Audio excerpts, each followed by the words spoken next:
पिछले भाग में आपने देखा कि कैसे अकेली विभित्सना ने उस क्रूर राजा और उसकी विशालकाय सेना की धज्जियां उड़ाकर रख दी। कैसे उस अकेली वीरांगना ने सालों से चले आ रहे राजा कालखंड के आतंक को उसकी मृत्यु के साथ पूर्ण विराम दे दिया। जब विभित्सना षड्यंत्र की जड़ यानी उस कायर राजकुमार को बंदी बनाकर राजमहल लेकर जाती है तो हर कोई हैरान था।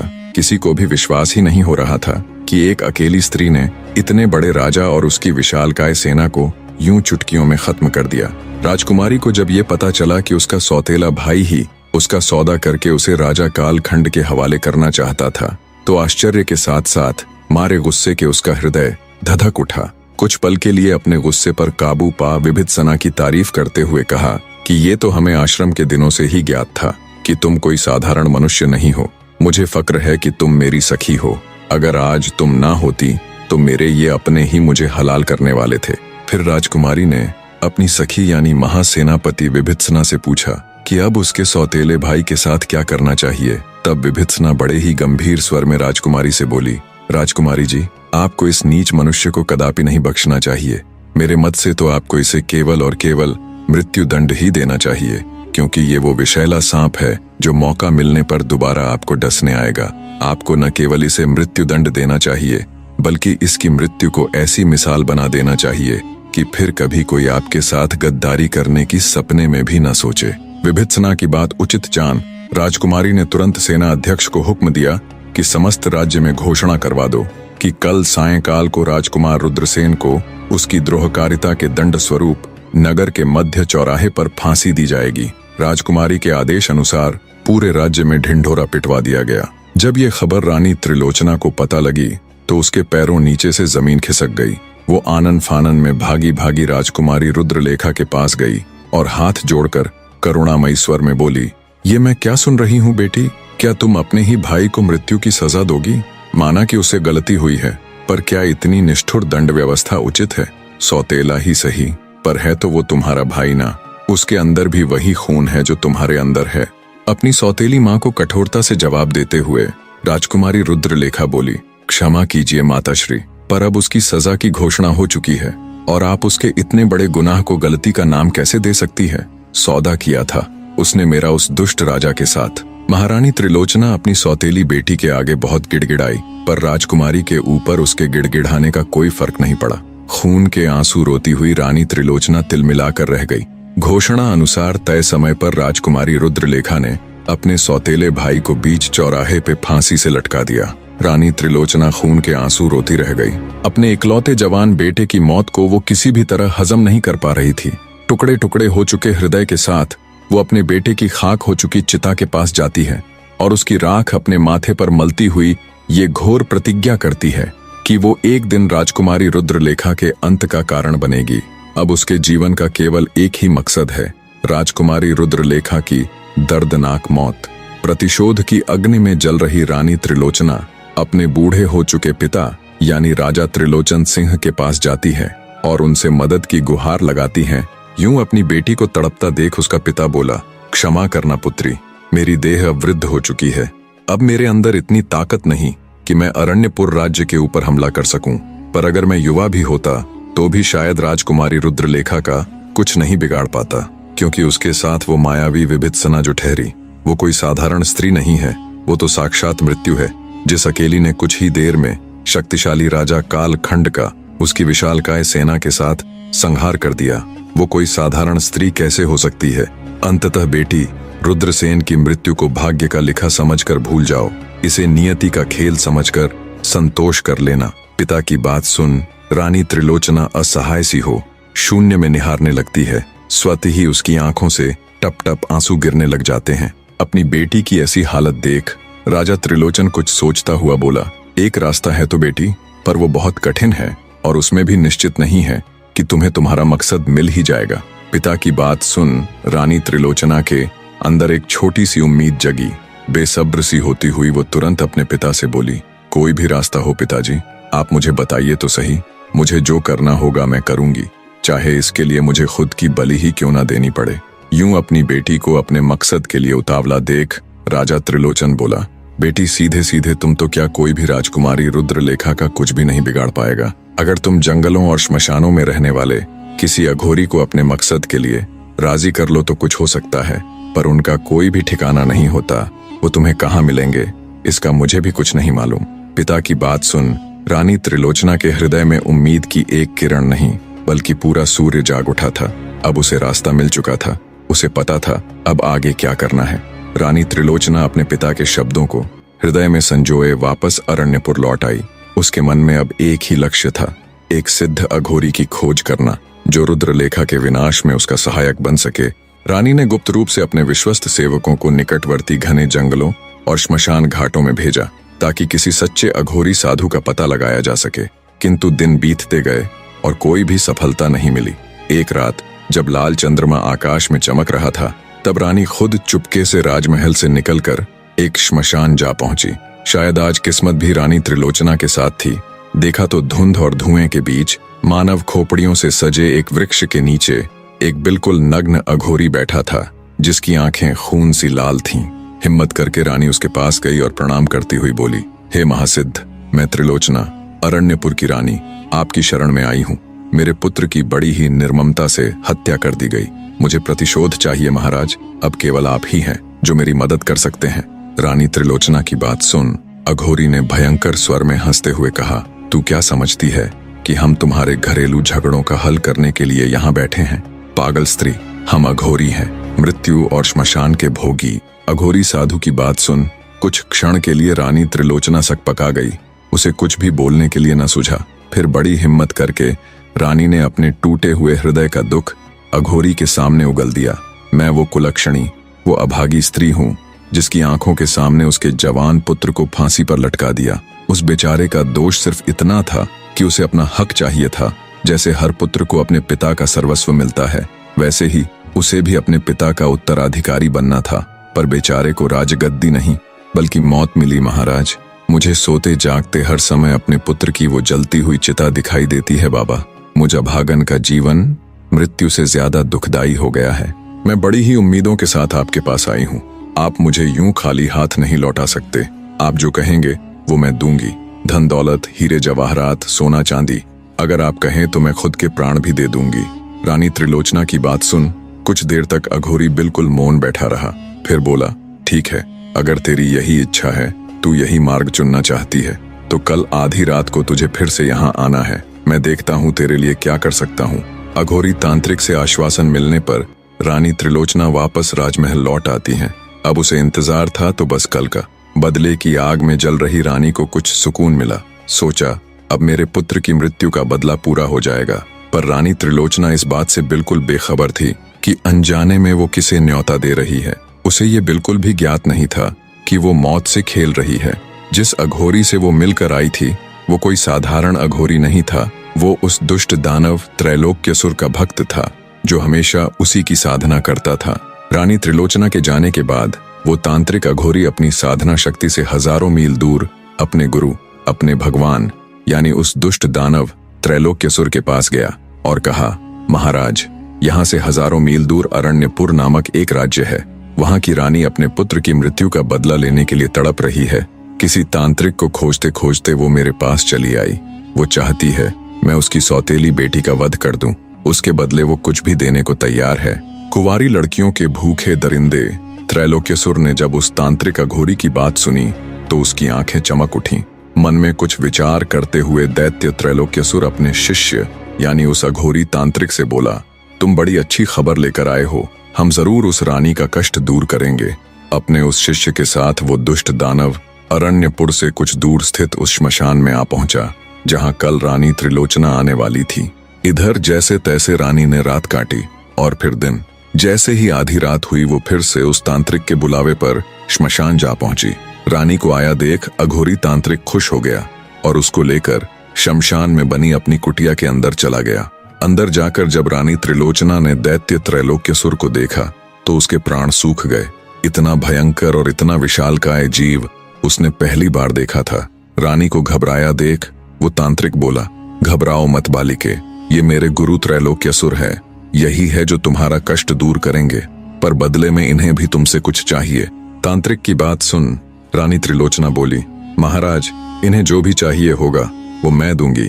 धन दौलत, हीरे जवाहरात, उसकी बात को बीच में ही काटते हुए दैत्य त्रैलोक्यासुर बोला, मूर्ख औरत, क्या तुझे लगता है हम तेरी दौलत के भूखे हैं? दैत्य की बात सुन रानी त्रिलोचना सकपका जाती है।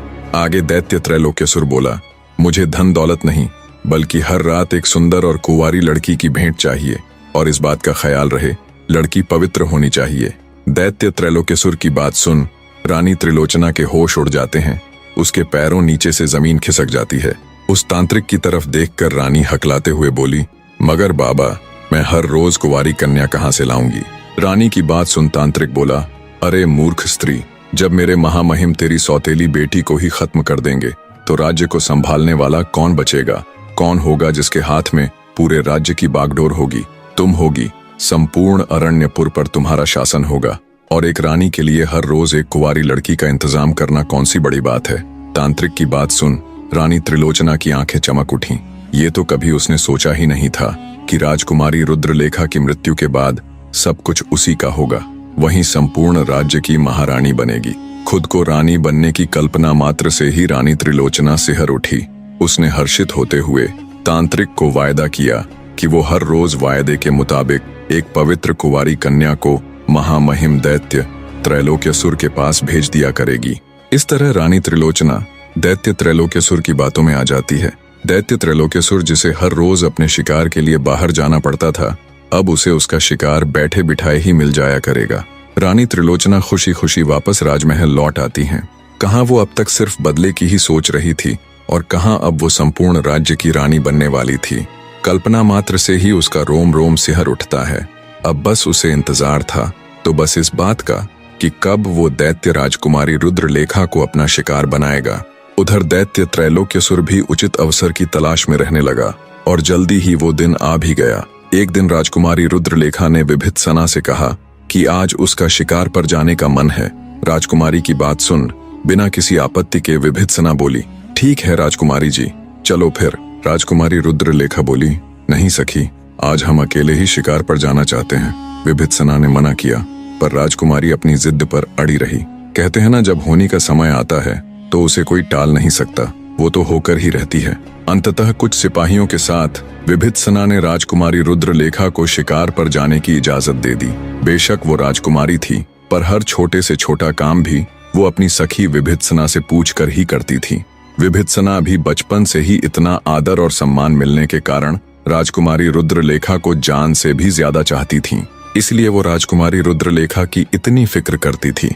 वो नहीं चाहती थी कि कभी भी राजकुमारी रुद्रलेखा किसी अनचाहे संकट में पड़ जाए, पर आज राजकुमारी की जिद के आगे उसे झुकना पड़ा। राजकुमारी रुद्रलेखा जब जंगल में पहुंची तो कई दिनों से इसी अवसर की तलाश में बैठे दैत्य त्रैलोक्यासुर की तो जैसे चांदी हो गई। पलक झपकते ही उसने राजकुमारी के साथ मौजूद सभी सिपाहियों को मार गिराया और राजकुमारी रुद्रलेखा को उठाकर श्मशान में ले गया। दैत्य त्रैलोक्यासुर आज तक अपने जीवन काल में हजारों लाखों कुंवारी लड़कियों के साथ खेल चुका था, पर राजकुमारी रुद्रलेखा सा उसने कभी कोई न देखा था। आज से ठीक 11 दिन बाद अमावस की रात्रि थी। कई 100 वर्षों बाद इस बार आने वाली अमावस का मुहूर्त कुछ खास था। इस बार ग्रहों का कुछ ऐसा संयोग बन रहा था जिस दिन बुराई की शक्तियां अपने पूरे चरम पर होती। दैत्य त्रैलोक्यासुर को वर्षों से इस खास अमावस का इंतजार था। अमावस से ठीक कुछ दिन पहले ही उसे राजकुमारी रुद्रलेखा मिली तो उसके लिए सोने पर सुहागा वाली कहावत चरितार्थ हो गई। दैत्य ने निश्चय किया कि वो 11 दिन बाद आने वाली अमावस की काली रात में राजकुमारी रुद्रलेखा की आहुति देगा, जिससे उसकी शक्तियां अजेय हो जाएंगी। फिर उसे अपने प्राण बचाने के लिए किसी तोते की आवश्यकता नहीं पड़ेगी और वो सदा के लिए अजर अमर हो जाएगा। अब उसे इंतजार था तो बस अमावस की उस काली रात का।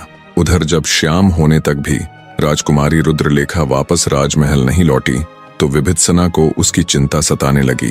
किसी अनहोनी की आशंका के चलते भारी हृदय से वो राजकुमारी रुद्रलेखा की तलाश में जंगल की ओर निकल पड़ी। जब वो जंगल पहुंची और वहां उसे सिपाहियों के मृत शरीर दिखे तो उसका माथा ठनक गया। वो वहीं सिर पकड़कर बैठ गई। उसका दिमाग एकदम से सुन्न पड़ गया।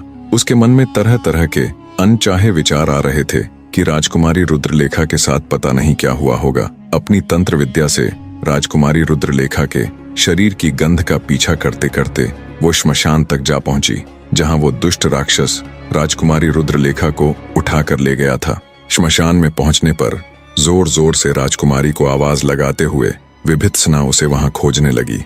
कुटिया के अंदर अचेत अवस्था में पड़ी राजकुमारी रुद्रलेखा तो उसकी आवाज कैसे सुन पाती, पर जब दैत्य त्रैलोक्यसुर ने बाहर से किसी के चीखने और बार बार राजकुमारी रुद्रलेखा को पुकारे जाने की आवाज सुनी तो गुस्से के साथ वो गुर्राते हुए बाहर आया। सुनसान पड़ी श्मशान में जब विभित्सना ने इतने विशालकाय दुष्ट राक्षस को देखा तो वो एकदम सुन्न पड़ गई।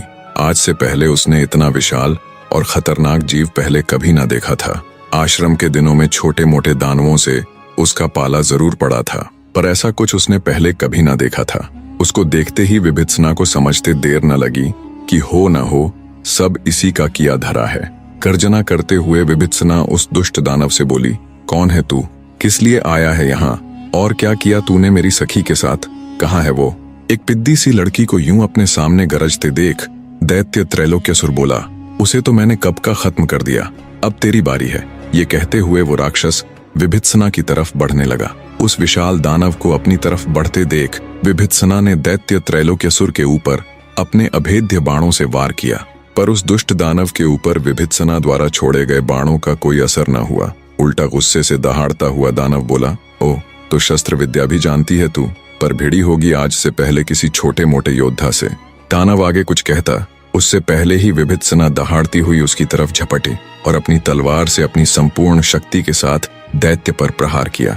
विभित्सना के इस प्रहार से दैत्य एक पल के लिए झटपट आया, फिर पूरे गुस्से के साथ उसने विभित्सना को अपने एक हाथ से उठाया और तेजी के साथ बहुत दूर फेंक दिया। हवा में उड़ती हुई विभित्सना बहुत दूर जाकर गिरी और मारे दर्द के छटपटाने लगी। दैत्य उसके पास आया और अपने भारी भरकम पैरों से उसे कुचल दिया। दैत्य त्रैलोक्यसुर को जब लगा कि विभित्सना के प्राण पखेरु उड़ चुके हैं और उसके शरीर में कोई भी हलचल नहीं है तो उसे मरा हुआ समझ वो उसे यूं ही छोड़कर चला गया। कुछ देर बाद विभित्सना को जब थोड़ा होश आया तो उसे उसका पूरा शरीर एकदम निर्जीव प्रतीत हो रहा था। उसमें जरा सी भी ताकत नहीं बची थी। अपना पूरा जोर लगाकर पूरी ताकत से विभित्सना खड़ी हुई और किसी तरह अपने घोड़े के ऊपर जा बैठी। उसने घोड़े को सीधा आश्रम की ओर दौड़ा दिया। घोड़ा जब तक उसे आश्रम में लेकर गया वो फिर से अपने होश खोते हुए पुनः बेहोशी की हालत में चली गई। आचार्य कास्य पंत ने जब उसे देखा तो तुरंत उसे उठाकर आश्रम के अंदर ले गया और उसका इलाज शुरू कर दिया। विभित्सना की ऐसी हालत देख आचार्य कास्य पंत भी हैरान थे। वो विभित्सना की ताकत और उसकी शक्तियों से भली भांति परिचित थे। उन्हें बिल्कुल भी समझ में नहीं आ रहा था कि आखिर किसने विभित्सना की ये हालत की है। ऐसा कौन दुष्ट आ गया जिसने उसकी शिष्या की ये हालत कर दी कि अब शायद उसका बचना भी मुश्किल नजर आ रहा था। कड़े इलाज के 48 घंटे बीतने पर विभित्सना को होश आया। जैसे ही उसे होश आया वो राजकुमारी रुद्रलेखा को पुकारने लगी। एक सेवक ने भागकर आचार्य कास्य पंत को बताया कि उसे होश आ गया है तो आचार्य जी तेजी के साथ तुरंत विभित्सना के पास आए। उसे होश में आया देख वो अत्यंत हर्षित हुए। विभित्सना अब भी लगातार राजकुमारी रुद्रलेखा को पुकारे जा रही थी। उसको यूं तड़पती देख आचार्य कास्य पंत ने उसे शांत करवाया और आराम करने की सलाह दी। कुछ घंटे और बीतने के बाद विभित्सना को जब थोड़ा ठीक महसूस हुआ तो उसने अपने साथ बीती पूरी घटना से आचार्य कास्य पंत को अवगत करवाया।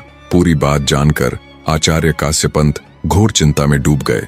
उन्हें भी कुछ समझ न आया तो विभित्सना को आराम करने की सलाह देकर अपने महागुरु के पास जाने का विचार किया, पर विभित्सना भी खुद को ठीक बताते हुए जिद करके आचार्य जी के साथ उनके महागुरु से मिलने चल पड़ी।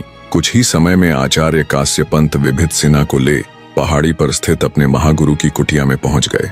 आचार्य कास्य पंत के महागुरु मुनि अंगिरा बहुत ही पहुंचे हुए सिद्ध महात्मा थे जो पहले से ही आचार्य कास्य पंत और विभित्सना के आने का मकसद जानते थे। सबसे पहले तो उन्होंने अपनी सिद्धियों से विभित्सना को बिल्कुल पहले की तरह स्वस्थ कर दिया और गंभीर स्वर में बोले, तुम जिस दुष्ट दानव से मिली थी वो कोई साधारण राक्षस नहीं है, बल्कि वो स्वयं मौत का उपहास है। हजारों सालों कठिन तप करके उसने अनेकों शक्तियां हासिल कर ली हैं। उसकी उन्हीं शक्तियों में से एक शक्ति वो भी है जिससे वो मृत्यु को धोखा देकर मरी हुई कन्याओं को फिर से जीवित कर लेता है। आगे मुनि अंगिरा बोले, बेटी, बड़ी ही आसानी के साथ मैं तुमसे ये कह सकता हूँ कि तुम अपनी सखी को भूलकर अपने रास्ते वापस लौट जाओ, पर मैं ऐसा कदापि नहीं कहूंगा क्योंकि मैं जानता हूँ इस समय समस्त धरा पर केवल और केवल तुम ही हो जो उस दुष्ट दानव का अंत करने में सक्षम है। अगर इस अमावस तक उस दुष्ट का अंत ना किया गया तो वो इतना शक्तिशाली बन जाएगा कि फिर उसे मारना या हराना असंभव हो जाएगा। एक तरह से वो दुष्ट राक्षस हमेशा के लिए अजेय हो जाएगा। उसे मारने और हराने के लिए सीधे उससे ना भिड़कर उस तोते तक पहुंचा जाए जिसमें उस दुष्ट के प्राण हैं। आचार्य काश्यपंत और विभित्सना आंखें फाड़े मुनि अंगिरा की तरफ देखे जा रहे थे। उनकी समझ में कुछ नहीं आ रहा था कि कैसा तोता, कैसी अमावस की रात और कैसे अंत होगा उस दानव का। उन दोनों को असमंजस में पड़े देख मुनि अंगिरा उन्हें शुरू से सब बताना प्रारंभ करते हैं। कहानी का अगला भाग भी बहुत जल्द आपके समक्ष उपस्थित होगा। तब तक वीडियो को लाइक करके हमारा हौसला बढ़ाते रहिए। धन्यवाद मेरे प्यारे दर्शकों।